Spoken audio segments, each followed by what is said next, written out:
Well, hello, everybody, and welcome to the second episode of Season 4 of Tapouts and Touchdowns. As always, it's your guy, Bully Rye, back at it again. Wherever you may be, however you may be listening, thanks for making us part of your day. Presented by Anchor Podcasts and now available on the Tobacco Road Radio Network. As always, you can find me on social media, on Twitter at Tapouts and TDs. On Facebook, search for at Tapouts and Touchdowns, and the email to the show, tapoutsandtouchdowns@gmail.com. Our co-host PJ Steven has been going nuts about reviewing the show. So first and foremost, I'd like to welcome PJ Steven to the show. PJ, how you doing today, bud? Oh, I am doing fantastic. It's a wonderful night to talk about some terrific pro wrestling with you, Bully. I can't wait to get into this, man. I have been begging you to do a Wrestle Kingdom show, past or present, anytime we can. And now that we are starting season 4 of this wonderful podcast that I get to play with you on, we finally get to do Wrestle Kingdom 16 that took place January 4th and 5th, 2022, only a couple of weeks ago. And boy, howdy, was I up at 2 a.m. watching this shit. This was a phenomenal show, night 1 and 2. Well, it's great to have you here. And I should also mention this is the first ever video podcast for the show, able to be found on the Tapouts and Touchdowns YouTube channel. I will put links in that on my Twitter and my Facebook. But we've got a very special guest, somebody that we've talked about getting on the show for quite some time. And what better way to do it than a Wrestle Kingdom show? Our buddy from Down Under, affectionately known as Dingo, is here with us. Dingo, how you doing today, bud? Good, man. It's what's the time right now? It's 12:35 p.m. So I've literally got the rest of the day to piss away. But yeah, pumped to talk about this. There are definitely things on here that I want to talk about, good and bad. So can't wait to get deeper into it. And it is great to have Crocodile Dundee on the show. Thank you so much for coming on. Boy, howdy, you got a big beard. I am thrilled. Yeah, it'll be actually, it'll be way bigger than the last time I saw you guys. So, because I was over there in 2018, we hung out, we sunk piss, went to the wrestling. It was good. So, yeah, you made me watch John Cena Undertaker, because John Cena is just my favorite wrestler, as you know. We do know this. We do know you're a big fan of John Cena. No, well, brother. I am thrilled to have you on the show with us today, Dingo. This is great. Thanks for having me. Like something we've talked about for a while now. So glad to finally be here. I'm excited. This is we're gonna go right into it. The opening bell this week. We're gonna give you some details about Wrestle Kingdom 16 that took place, as PJ mentioned, January 4th and 5th. We are talking about night 1 on this show. It took place in the Tokyo Dome in Tokyo, Japan. PJ, why don't you give us a little background on some of the storylines leading up into this show? So Wrestle Kingdom 16 was a big deal because we're leading into the 50th anniversary of New Japan Pro Wrestling. Night 1 saw about 12,000 people in attendance, which is pretty sweet. They're still at limited capacity in Japan, but it did not stop. It did not stop for the Tokyo Dome to get completely blown out, which is fantastic. Some of the storylines that we're leading up to here, I want to mention November 6th of 2020. Well, I guess I can kind of combine this a little bit with day 1 and day 2, because as you guys know, sometimes at Wrestle Kingdom, they'll have like preliminary matches, like 6-man tag team matches that will for the next night be involved in the storyline. So what I'll say is November 6, 2021 at Power Struggle, Kenta actually defeated Hiroshi Tanahashi for the IWGP United States Champion to get the win for the title for the first time. Tanahashi did request a rematch for the match. Kenta declined. After going back and forth, Tanahashi agreed to a no disqualification match. Anything goes at Wrestle Kingdom for the IWGP United States Champion, which is pretty sweet. We get G1 Climax winners, Hiroki Goto, and of course our boy Yoshihashi. God, why can't I think of his name? Yoshihashi. There you go. Thank you, Jesus. Yoshihashi, which I think for real is one of the most improved wrestlers in New Japan Pro Wrestling for the last couple of years. Great talent. Taking on the Dangerous Tekkers, which of course is Zack Sabre Jr. and Tachi. I can do without Tachi for the rest of my life. But then we have notes about him. Oh, brother. I can't. Never mind. We'll get into it. But the big thing on night 1, besides the main event, is the fucking return of Kazuchika Shibata, who in 2017 suffered a subdermal hematoma. Is that how you pronounce that? Subdermal hematoma. He took on Okada in the main event for the title at Genesis, right? Yeah. Yes, Kura Genesis, and absolutely belted the shit out of his own head to the point where he gave himself numerous concussions and that subdural hematoma. It's a really rough match to watch. I've only watched it once, and there's a reason I only watched that match once. It's because knowing the aftermath and what happened to him at that show, it is unwatchable now. But he's back. Lucas, just real quick, if you can sum up the style and just, I don't want to say legend because that word gets tossed around a lot, but just the aura of Katsuri Shibata in like a sentence to people who don't know who he is. How would you describe him? Like, I don't know.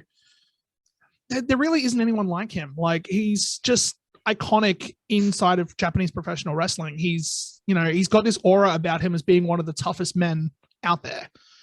And the fact that this guy, who is considered one of the toughest men up there with Minoru Suzuki, is able to basically do so much damage that he can, literally retire himself from injury.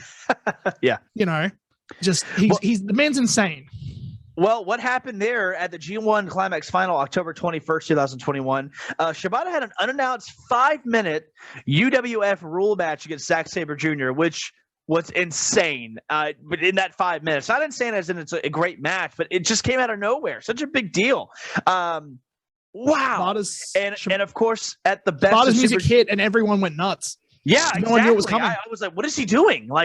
And of course, what we get at the Best of Super Junior and the World Tag Team Final on December 15th, he comes out and announces in about 3 seconds with about 10 words that Wrestle Kingdom 16, I have a match. Throws down the mic, and that's how we get Kazuchika Shibata and a mystery opponent leading into Wrestle Kingdom Night 1. But the main event I want to talk about is pretty much battle of title for title, if you will, with Kazuchika Okada defeating Kota Ibushi from injury, the G1 Climax.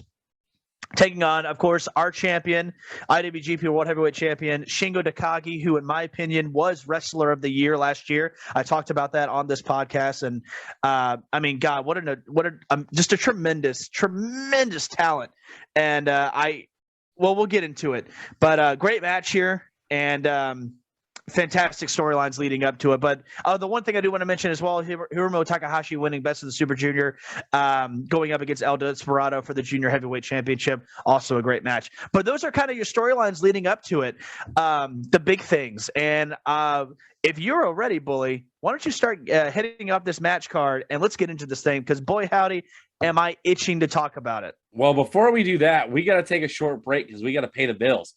Coming up next, we're going to get a break. We can't take a break. Wrestle Kingdom doesn't take a break. All right, we'll take a break.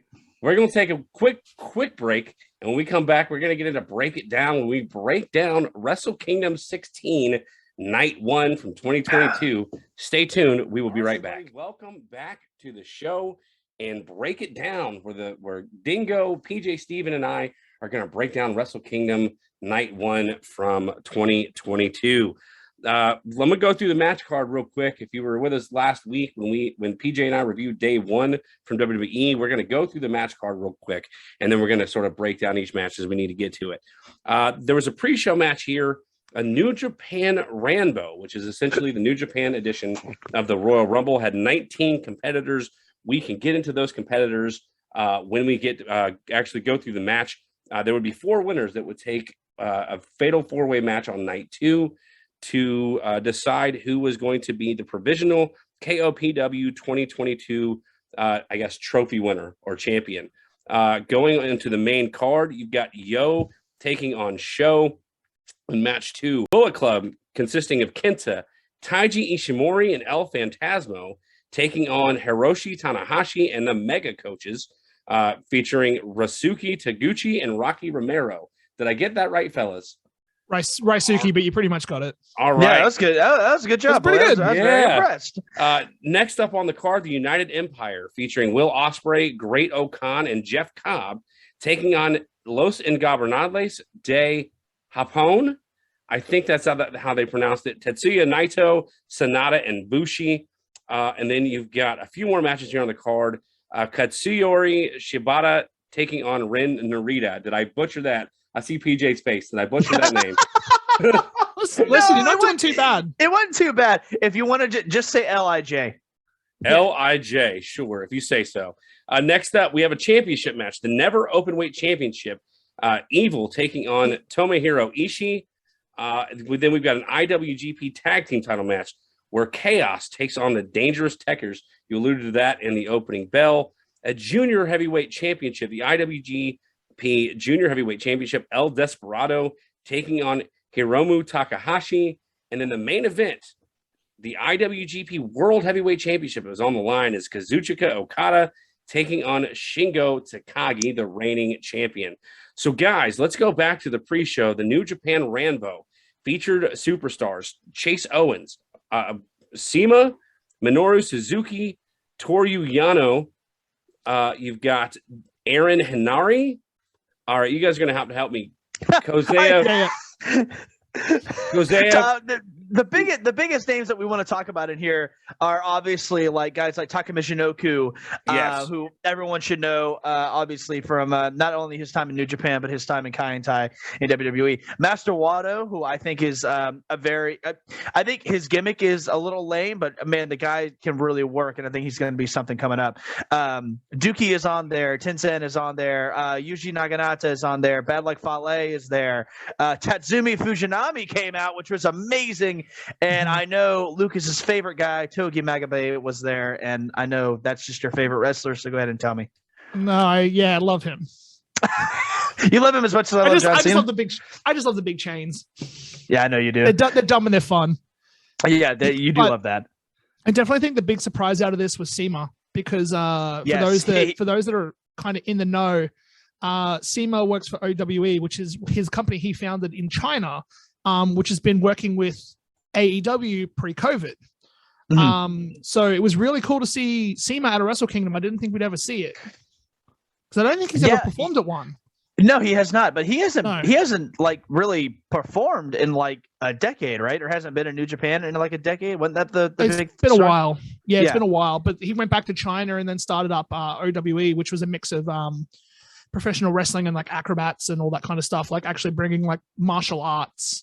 Oh, that's like fun. Jackie Chan style, like those martial art type films into professional wrestling and kind of making it really entertaining, but also still be professional wrestling. But yeah, it's the first time in a long time he's been with New Japan. So when he came out, I had no idea he was even like, they hadn't even announced him. He was a surprise entrant and like blew my mind. I was like, holy shit. But well, what also blew my mind is where Sema ended up. And into this match, it went 27 minutes and 14 seconds. And your final four, we have, as you just mentioned, Sema, Minoru Suzuki, Toru Yano, and Chase fucking Owens, who to me is just the Vincent of the Bullet Club. Holy shit. What do you think of Chase Owens, Bullet? I know, like, you like New Japan, and is this the first Wrestle Kingdom that you've seen, like, from top to bottom? This is the very first Wrestle Kingdom that I've seen from start to finish, both nights. I've got more to say about Chase Owens in our show next week when we get to that fatal four-way match. Oh my God. But as far as this match goes, no, I actually popped a little harder for some other guys. You mentioned Sema making his first New Japan appearance since 2009. I was a little upset. Taka Michinoku went in the ring and went out. He did not last long at all in this match. Yeah. They mentioned Fujinami was the first ever New Japan Pro Wrestling match, and he's now here for the nostalgia moment in this Rambo here. I don't know if you guys feel about it the same way that I do. I love Toru Yano. Something about his face. Yes. Something about his demeanor. I just love Toru Yano, and I'm glad that like he lasted to the end. I was a little confused at a couple moments. One, when I'm used to seeing battle royals and Royal Rumbles from the United States, and so it's weird to see pinfalls and submissions count. I was actually going to bring that up. So yeah, the thing with the Rambo is that normally, like, even though it's like kind of like a Rumble, DQ, submissions, and pinfalls all count, as well as over the top rope. Yeah. So yeah, because you had a double pin at the end that would sort of finish finish the match where you get a final four. But nevertheless, you know, it was a Rumble match. It was a Rambo, as they call it in New Japan. So I don't know. I gave the match 2 stars because it served its purpose for setting up the match on night 2. But there wasn't a whole lot of spectacular stuff in this match. Do you guys feel any differently about that? No, Rambos are definitely built like that. So yeah, Rambos are basically just essentially in the original format of Wrestle Kingdom, the Rambo was just created to get the remaining people that weren't booked on the main card into the show, so to speak. Okay. So it kind of built like in the way like an Andre Battle Royal, right?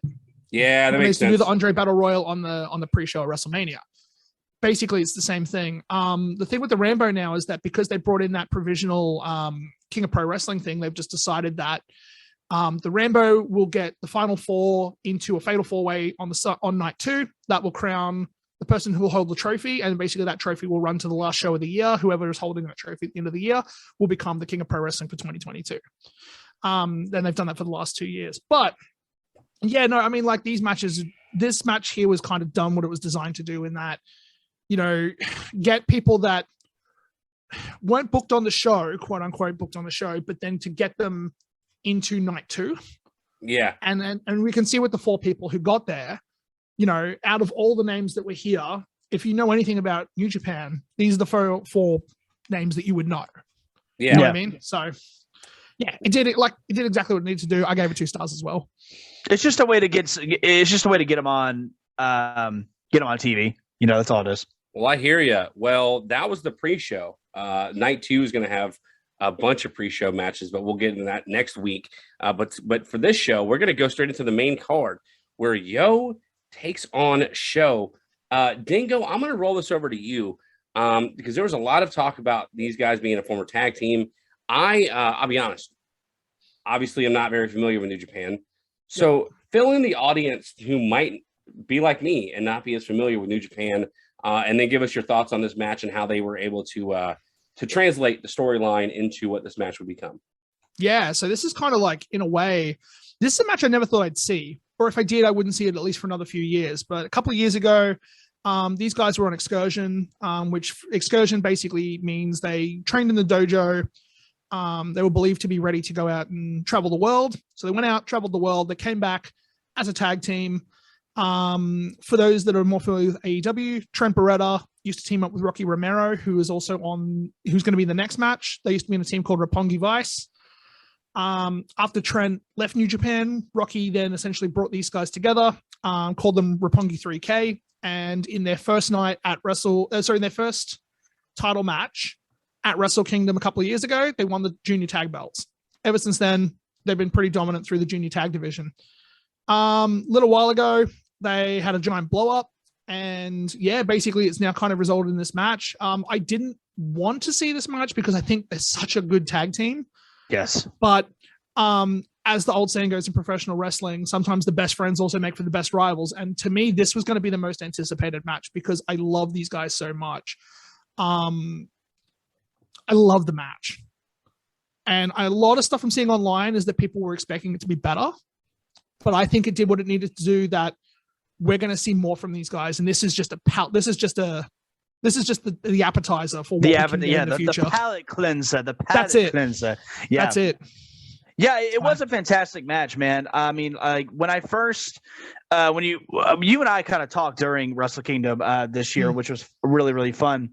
And I remember you said like this might be match of the night, and I remember like going like, man, I wish it would have been just a little bit more. But as I rewatched it, we went 12 minutes 32 seconds here. They got plenty of time. As I rewatched it, I said, absolutely, this was exactly what it needed to be.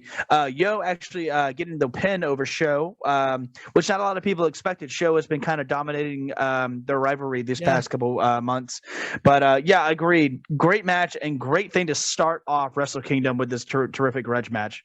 So and just with that too as well is so the way this match kind of also came about was at the end of the Best of the Super Juniors. Yo actually made it to the finals against Hiromu Takahashi. Yes. And Show basically like ruined it for him. And so he went out there and beat up both Takahashi and Yo. Yeah. But after Hiromu pinned Yo, he basically told Yo, like, this is the motivation you need to kick his ass. Yeah. And so ever since between that and Wrestle Kingdom, they've been basically trading blows wherever they could to get to this point. And yeah, I thought the match was fantastic, but yeah, this is definitely the start of something that could be potentially something for the junior heavyweight title much later down the line. Agreed. Listen, I'm going to be honest, partially because I was a little ignorant of the subject matter. I'll be honest. I gave the match a 1.5 stars. I felt like these two guys were, they were supposed to be, now bitter rivals, and I just didn't think the match lived up to that hype. So that's sort of my feeling on that. But nevertheless, hopefully it can build to something. But as of right now, I think maybe this is a good starting point. Yeah, for sure. All right, next up, we've got the Bullet Club. And as I mentioned, Kenta, Taiji Ishimori, and El Phantasmo taking on Hiroshi Tanahashi and the Mega Coaches. PG, I'll let you start us off here. How'd you feel about this match here? The second match here, Wrestle Kingdom, night 1. Not a bad match. Pretty standard 6-man tag. We just get really good build up there for Kenta Hiroshi Tanahashi for night 2. I did really enjoy it. I gave it 3 stars, and you actually get you actually get the Bullet Club going over there, defeating Tanahashi and the Mega Coaches, which is fun. They go 8 minutes and 40 seconds. Not too long of a match, but just enough to kind of get you excited for night 2 with that no disqualification match for the IWGP United States Champion. And by the way, I love El Phantasmo is one of my favorite characters, one of my favorite workers in Bullet Club, and I love Ishimori and Phantasmo together. Their ring attire was terrific, and always a treat to see Rocky Romero. So yeah, good match. I enjoyed it. First of all, I agree with you about El Phantasmo. I became a fan of his watching both of these nights at the pay-per-view. Dingo, how did you feel about the match? I also gave it 3 stars. But what did you feel about this match, this 6-man tag match here? Oh, I gave it the low score. I gave it 2. So the 6-man tags are, as PJ said, essentially are designed to heighten anticipation for the matches on the next night, especially with the 2 nights, again with the 2-night format. This was just one of those standard fair 6-man tags to set everything up. I didn't realize at the time when I was watching it until we watched night 2, what they were setting up in terms of something related to ELP, which we'll talk about in the next show. But yeah, ELP and Ishimori and Kenta winning here was 100% the right call. I didn't think the match was great. I didn't think the match was terrible either, but it did what it needed to do to get those 6 guys into the positions they needed to be for night 2, which is what it was designed to do. So yeah. Yeah, I've got some notes here. I thought it was some really fun, fast action. There was some comedy mixed in at the expense of Taguchi. Tanahashi lost it with Kenta getting him with the kendo stick, turns it on him, and gets the DQ. Again, you've all mentioned rolling over into the United States Championship match, no disqualification United States Championship match the next night. Next up, we've got another big tag team match. The United Empire, Will Ospreay, Great Khan, and Jeff Cobb taking on Los Ingobernables de Japón. Dingo, I'm gonna let you start us off here. How'd you feel about this match? Knowing what's coming, give us your thoughts on this next 6-man tag team match. Again, more of that standard fare regarding getting 6 guys on the card to build anticipation for the matches on the next night. 5 of the 6 guys in this match has had big matches for the next night. Only one that didn't was, who was it? It was Bushi, who at the time wasn't announced for a match. But we definitely got teasers there of Cobb and Naito. We got teasers for Okada and Sonata. And then Will Ospreay just being the classic British dickhead heel that he's good at playing. It's so good. He legit makes me want to punch him in the face. I'm not even joking. I know. I fucking if he's doing that. If he's doing that, he's doing his job right. Yeah, exactly. You know, I fucking love Commonwealth Kingpin. That is so great. It could be a really shitty band. It sounds amazing. I gotta say, I loved ILJ's or LIJ's entrance here. The masks, the look, it looked fantastic. I loved it. How do you guys feel about Will Ospreay's theme? Dingo, I'll let you take this one. Hit or miss. Yeah, I don't hate it, but I don't love it. I like it until the fucker starts singing, and I feel like I'm listening to fucking Volbeat. Yeah, no, the voice is horrific. Oh God! Yeah. I don't know. Yeah. I'm more fixed. That guitar riff is sick though, but then he opens his mouth. It's a bad version of Blackstone Cherry, I think. Oh God! Listen to you. Yeah, I haven't thought about that band in years. I'm more transfixed on Will Ospreay and how good of a heel he is. Like again, Dingo, you mentioned if they make you want to punch them in their face, then they're doing their job.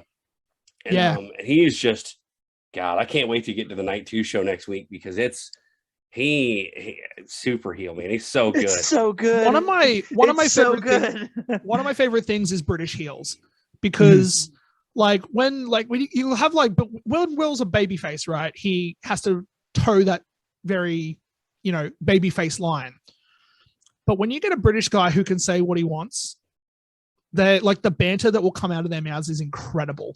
Yeah. So him when he was this is kind of fast forward to Night 2, but during the main title match, he was kind of like yelling at the ring boys. And it was just like, I'm sitting there pissing myself laughing, knowing that he's supposed to be a bad guy, but I'm laughing at him because it's so funny. Because just some of the shit that comes out of his mouth is just funny. But he's so good. Yeah. Yeah. No, he's great though. Love him. I gave the match 2.5 stars. What'd you guys think about the match in general? I enjoyed this one more than the one before it. Yeah. I think I ended up giving it 3.5. But it was mostly because this one had kind of that big match kind of feel. It wasn't just concentrating on one storyline. This one had, of course, because you have Naito taking on Jeff Cobb the next night, along with Sonata and Sonata and Jeff Cobb. Oh, God damn it. Sonata and Cobb, and then Naito and Jeff Cobb. But then you have, of course, Will Ospreay. This just has a great showing for him leading into the main event the next night. So yeah, I enjoyed this one a little bit more. I've got one question for you guys. Does Jeff Cobb look like Rhino and Roman Reigns had a love child? Yes. Log out. Log out. All right, next up on the card. Listen, I'm gonna butcher this name again. Katsuyori Shibata taking on Katsuri Shibata. You were close. You're close, so it's not Listen, I'm reading it like the English phonetically reading. Yeah. Katsuri Shibata taking on Ren Narita. It starts off this match where there are no strikes allowed. I should also mention, guys, that PJ, you mentioned in the opening bell that there's still limited seating. They're also not allowing the fans to vocally cheer because of the pandemic, and I guess there's a chance for more saliva to fly if you're screaming. So all they're allowed to do is clap during the show. But here we get Shibata, his grand return. Dingo, I'm gonna let you start off and say everything you want to say about this match between Shibata and Ren Narita. I love this man. I am not afraid to say that because he's, again, I kind of gushed about him at the start of the podcast, but man, just seeing him in that match a couple months ago with Zack Sabre Jr., where they just kind of grappled around for 5 minutes, it was like no time had passed. So then being able to be like, okay, cool. They announced the catch wrestling match, which catch wrestling is essentially traditional wrestling match, except no strikes. Fully prepared for this to be a catch wrestling match. Shibata pulling a microphone before the match and saying, this is now a traditional wrestling match. I screamed because I'm like, please don't get your head kicked in. Please don't die. Yep. And I mean, yeah, him and Narita went, almost 12 minutes. Way longer than I thought the match would have gone. I thought they would have tried to get Shibata in and out as quick as possible just to, minimize risk of injury. But man, they it was one of the, I think it was one of the longest matches in the mid card. Yeah. And I was genuinely surprised that it went as long as it did, but phenomenal match. Notes I got here, like the main note here, all in capital letters, Shibata is back, baby. Yeah, that's it. That's so all. It really was just amazing to see, man. And by the way, there were rumors here that Shibata was going into business for himself. Can you comment on that, Dingo? Like, do you think like that was? I mean, what do you think here? I think it's one of two things. Either he went into business for himself and New Japan saying that, no, we knew the whole time, or the only people that did know were Shibata and maybe Gato and maybe the New Japan president. Because the New Japan president doesn't really publicly comment on this type of stuff. He had to go to Twitter to be like, yes, we allowed it. So yeah. It was such a surprise that even the commentators were caught off guard. Kevin Kelly and Chris Charlton had no idea. I was so happy about it. And I also want to throw in there too. Rin is a fantastic wrestler. He has been, he was in the he competed in the 11th Young Lion Club and or Cup rather. And God, his matches have just been so consistent. So there are a lot of people that are like, well, who's going to be the mystery? Who's going to be the mystery? Who's going to be the mystery? Could you really think of anyone else who deserved it at this time rather than the gentleman? Specifically within the dojo program, or? Oh yeah, just in general? Or in general, in my opinion. I mean, like as far as Shibata taking on somebody who was some new blood and not just like a repeat or somebody that like a lot of people are saying it should have been like Jay White, and I'm like, I don't think that makes sense at all. I think this was the perfect person to go against Shibata in his return. I think it was a great jumping off point. Yeah, and I think it was a great opportunity for the young guy. It was a great opportunity for Narita, because Narita, I don't think Narita's worked a singles match at Wrestle Kingdom yet. So no, this is a match that kind of gets him in the conversation now of the junior division. But again, based kind of going into the show being exclusively a catch wrestling match, I really wouldn't have cared who it was. Mm-hmm. For a first traditional match back, it should have been Kenta. Yeah, I mean, I think we'll get to that because what's kind of unspoken there, what you're leading up to is when Kenta joined the Bullet Club, Shibata was completely just disappointed in that, and they ended up touching in the ring. Well, actually, we'll go back further than that. Shibata brought Kenta into New Japan. He did, yeah. And then they were very close for a few months. And Shibata, Shibata was teasing a comeback, but not really. But he was Kenta's guy. He was Kenta's corner man. And then out of nowhere, Kenta turned on Shibata. And that was the first contact that Shibata, as PJ said, it was the first contact Shibata had in the ring in 3 years. Well, maybe that's why maybe that's why we get the result of night 2 that we did, because we're leading up to that. Yeah. Which I've got notes about here too. We'll talk about that in the next show. Giddy up. Yeah. I'm just gonna throw it out there. I'm glad it wasn't Minoru Suzuki that got this match. Can you imagine? Oh my God! His first traditional wrestling match with Minoru Suzuki. You know what? I kind of thought that, honestly. I don't want Murder Grandpa to commit an actual freaking murder. Exactly my point.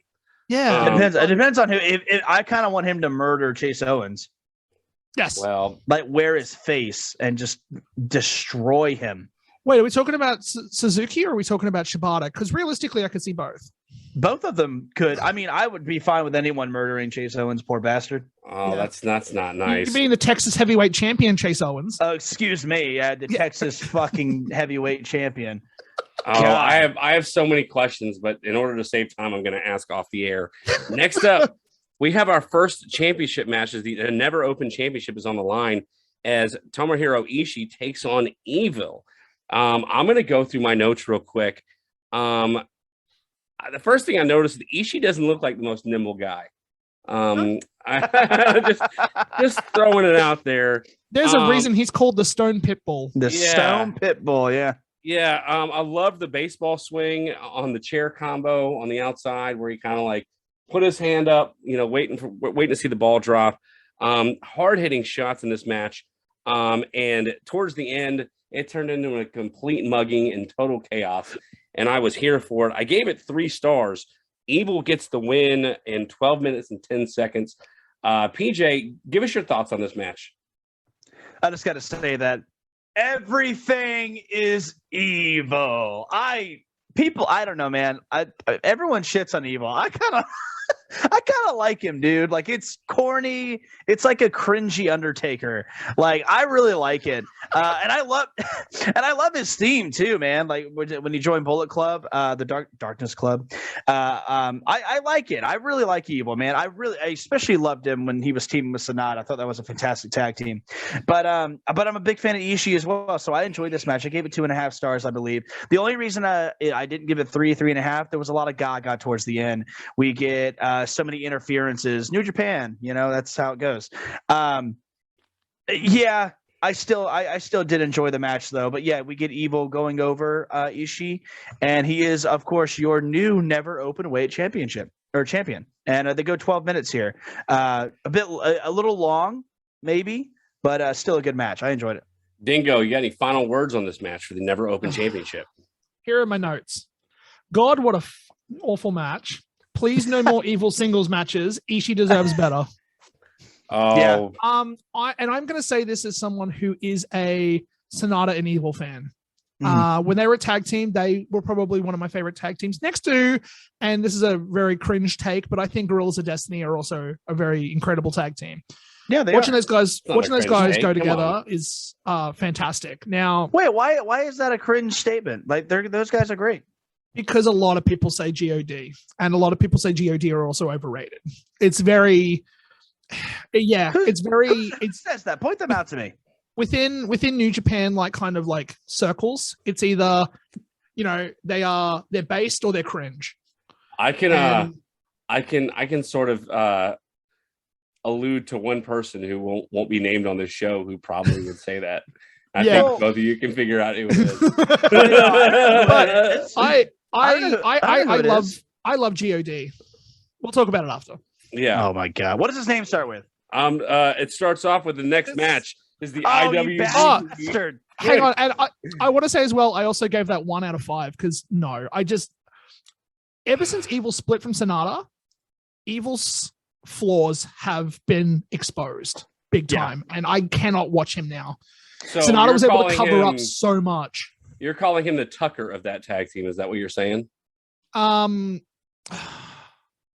bad. Come on. He's worse. He's worse than Tucker. Evil's not great, but I think he's good.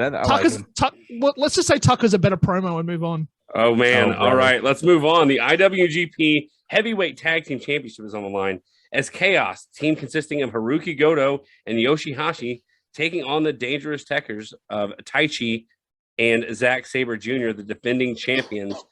Dingo, I'm going to let you start us off with this match. How'd you feel about the IWGP Tag Team Championship match here?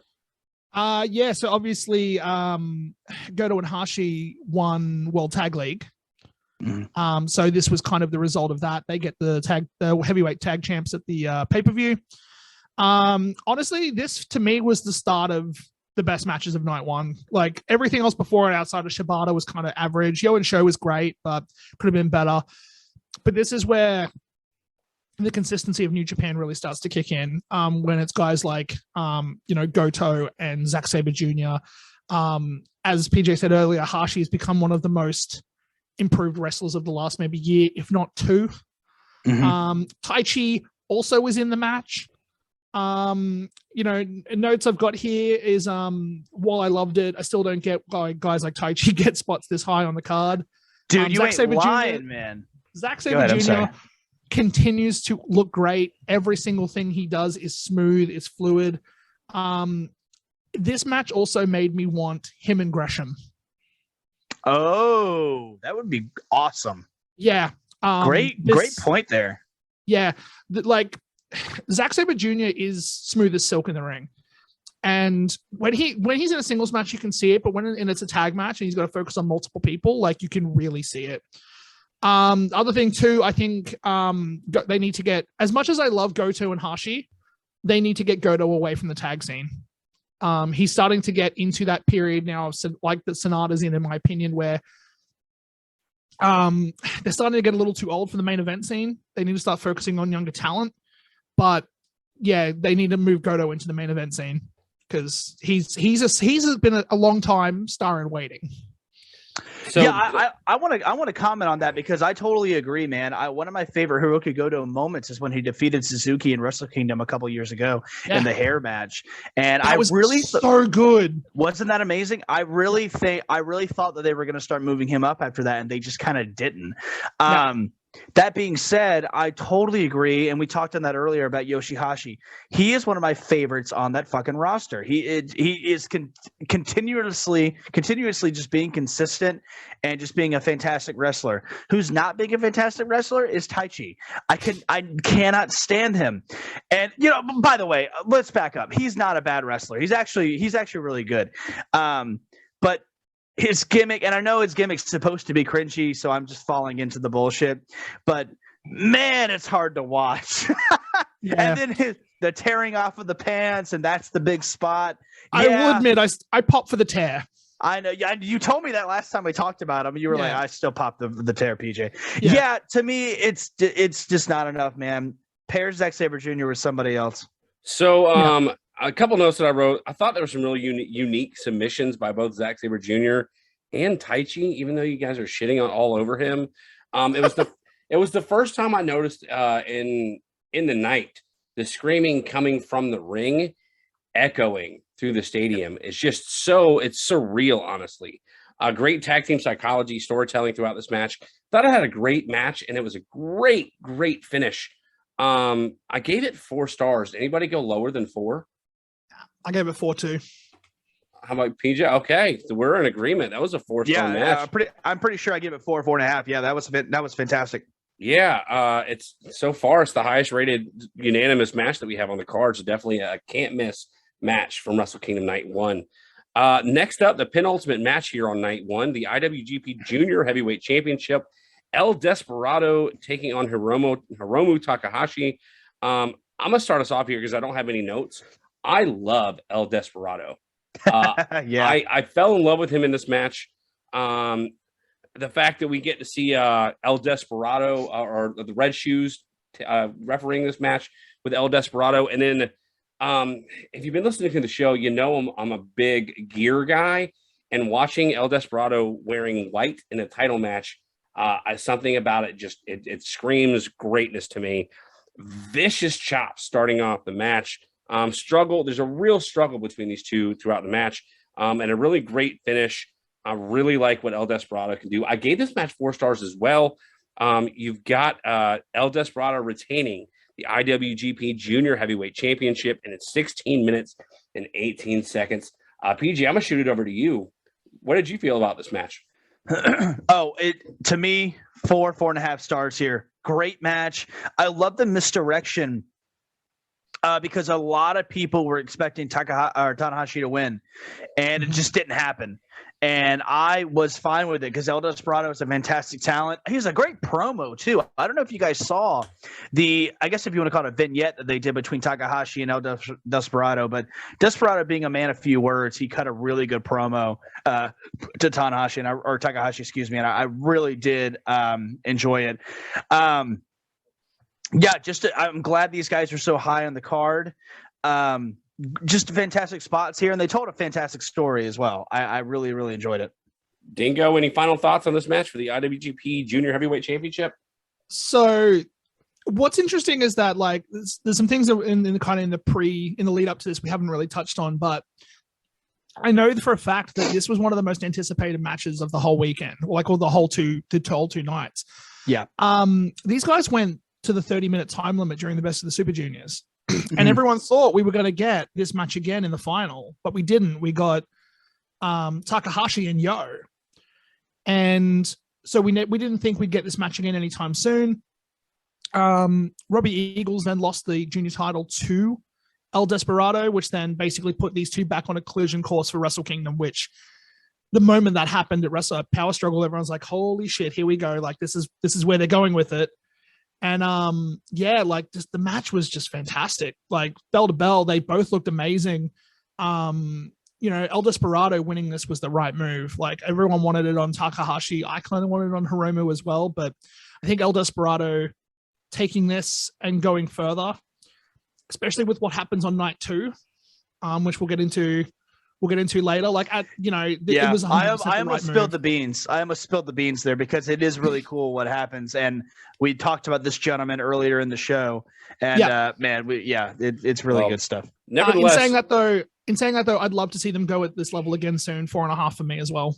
Well, Takahashi can suck it because El Desperado was not losing that title because that was my dude. As soon as he came out, I knew my dude was going to take that title. Dude, he's known him for a week, and he's like, "That's my dude right there." My guy. His outfit gave very Seth Rollins SummerSlam vibes. Yeah, that's why Frick loves it. No, don't you compare him with Seth with Colby Lopez. Okay, we're not doing that. What I'm doing is Seth frickin' Rollins. We're not doing that with Colby Lopez. I remember covering that show with you, and you going like, "I really love the white that Seth Rollins is wearing." And That's it. It was the white outfit. I mean, the rest of it can go, piss off. All right, guys, we're to the main event of night 1, a IWGP World Heavyweight Championship match. Kazuchika Okada taking on Shingo Takagi. Dingo, you are the guest of honor for the next 2 weeks. I'm gonna let you start us off. How'd you feel about this match, and how did you feel about it closing out night 1 of Wrestle Kingdom 16? Yeah, like again. The IWGP World Heavyweight Championship should always close Wrestle Kingdom, even if it's night 1 or night 2, it doesn't matter. The implications of this match were really interesting because if Shingo wins, he goes on to face Ospreay on night 2, who, when Ospreay was stripped of the title, Shingo became the champion. So they would be on a collision course, hypothetically, at night 2. However, if Okada wins, it would be master versus student. And it would also be a rematch of their match from last year, which Okada won. So it kind of like this match could have gone anywhere. The story implications for night 2 were huge. This match, I don't even know how to begin with it because there's parts of it that I loved, and then there's parts of it I hated. And I'll start with what I hated, and it's Shingo's selling. Shingo, to a point, almost no sells. Whenever he eats an elbow, whenever he eats a punch, anything kind of like chest up, he just kind of clicks his jaw and then just is like, yeah. And that's it. I'm a massive Shingo fan, but that pisses me off.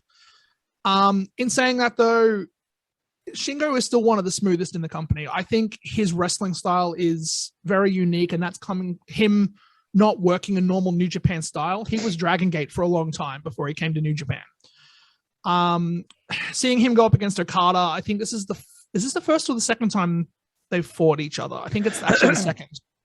The second that they first fought in Dominion, and that's the match where Shingo won the title. That's right. Yeah. Yep. And Shingo beat him. But Shingo was able to avoid both the money clip and the Rainmaker. So it was going to be interesting to see if he could do it again. And as you know, we're going to get into a bit, very, very soon. He did not avoid the Rainmaker, and Okada pinned him for the title. So yeah, a very, very interesting match. I gave this 4 out of 5. I think it could have been better, but the match I think went like 35 minutes, right? It went a while. 35 minutes and 44 35 seconds. minutes, 44. Yeah. Yep. Yeah. Story implications were huge for night 2. I would love to have seen Takagi take it to night 2 because I think, to me, the story of Shingo and Ospreay, with the way that the title was taken off Ospreay and then essentially given to Takagi, is a way more interesting story. But then also, if Okada wins the title, would he hold it for one night? And that's also an interesting story. So I understand why they went with Okada. But yeah, to see Shingo take that title essentially from from June until now. Yeah. At the height of a pandemic, he was the champion for the pandemic and he lost it on night one. And I feel really bad for him. So, but regardless, still a pretty good match. Yeah, I do want to say watching Okada wrestle gives me like vibes of Sting in the late 90s. Like I don't get to see him wrestle much, but when I do, it's something special. There were some really great false finishes in this match. Takagi hit his finisher twice, and Okada kicked out both times. Phenomenal match. I gave this match 5 stars. PJ, what do you have to add? I know you love both of these guys as well as all of us do. How'd you feel about this main event match on night one? Yeah, in my opinion, the wrong guy won. I think Shingo Takagi should have taken it to both nights, or at least carried over to night 2. I understand where they're going with Okada. They want that student versus teacher, which is great in theory. But let's be real. Shingo Takagi and Will Ospreay had the greatest match of the year last year at Dataku Night 2. And I mean, why would you not want that again to headline your night 2 of your biggest event of the year? That's my thing, because that's the thing. No matter what match Okada is in, it's going to be a good match. You could have taken it to the next level, having Takagi and Will Ospreay in there one more time. That being said, I don't hate that Okada won because, man, I love seeing that fucking belt on Okada, man. He is probably one of the greatest wrestlers of the past 5 years, man. I mean, he is not single-handedly, that's not fair, but he is definitely contributed to the carrying of New Japan Pro Wrestling. I mean, he's really helped it become mainstream. Would you agree with that, Dingo? So it started with Nakamura and Tanahashi, and then they passed the torch to Okada. Yeah, and I'm really excited to see who Okada passes the torch to.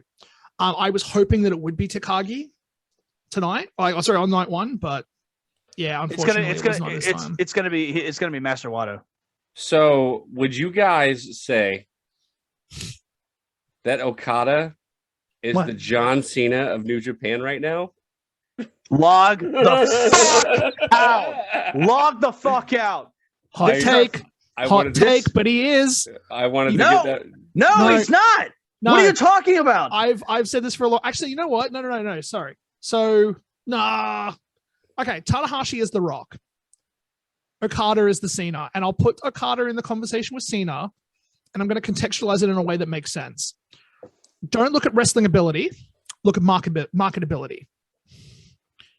Okada has everything from a marketability standpoint that John Cena has. I love it.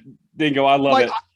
I've said that for a while, though. I've never really kind of been secret in my take of that. I think that Okada is the John Cena of New Japan. Coming up next, ladies and gentlemen, the Marine 19 with Okada starring in the Marine 27. I just love seeing. I love seeing PJ squirm. Well, that was Wrestle Kingdom Night 1. We're going to take one more quick break, and when we come back, we're going to close off the show. The main event.